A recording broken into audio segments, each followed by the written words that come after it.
I remember when I went to the doctor when I first found out I had fibroids, and probably like many women in that situation, when they first find out about fibroids and that's something that they are suffering from, you get a little discouraged, or a lot of discouraged.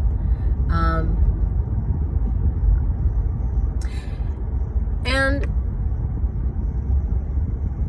the next logical thing would be to start scanning every aspect of your diet, your life, where you may have dropped the ball, which is understandable or understandable. Yes, I'm one of those grand rising people. And, nothing wrong with that. And for a while I did the same thing, but learning how to shrink fibroids naturally and doing that, I discovered that there's a lot of different reasons why one develops fibroids, why one's body, the womb of a goddess, all of a sudden is housing these unauthorized growths and unauthorized tenants and inhabitants, right? There's a lot of different reasons, and many of them have nothing to do with physical, tangible things. I mean, sure, diet plays a huge role in preparing the soil for the transformational experience that is cutting off the food supply to uterine fibroids, right? And planting healthier seeds and growing into a fruitful garden from our womb space, which is what is the ideal, whether you have fibroids or not, right? We want to be fertile. We want to be fertile ground, right? Figuratively and literally.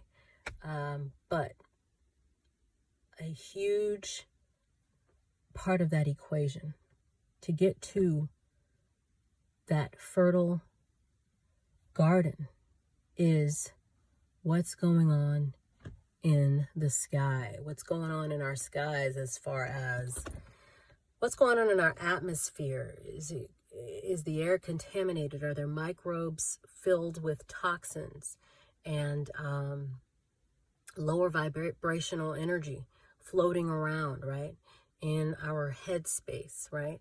What's going on in our higher self? Is there even any activation or connection to a higher self, right? What's going on in our spiritual body or bodies?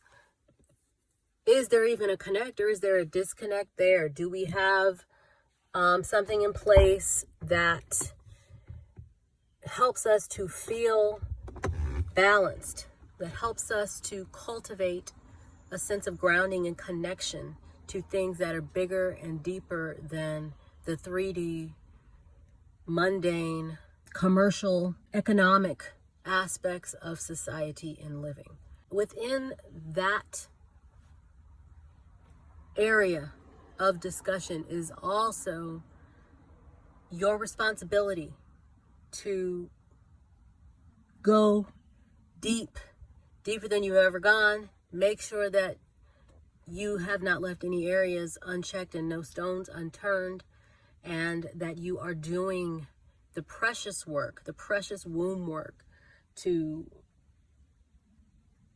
restore balance and take with force that which is yours when it comes to your feminine energy, when it comes to your womb space and your ability to be harmonious and fertile and have everything be intact wherever you may find yourself, whether you've already had surgeries, whether you have had a hysterectomy. You still have a womb space that is actively communicating, whether you choose to hear it or not, and it's your birthright to achieve and experience balance. So things in nature are definitely always the answer in my book, and nature's always waiting for us to answer that call, return, and incorporate her back into all of the inner workings of our lifestyle and of how we define living in this realm.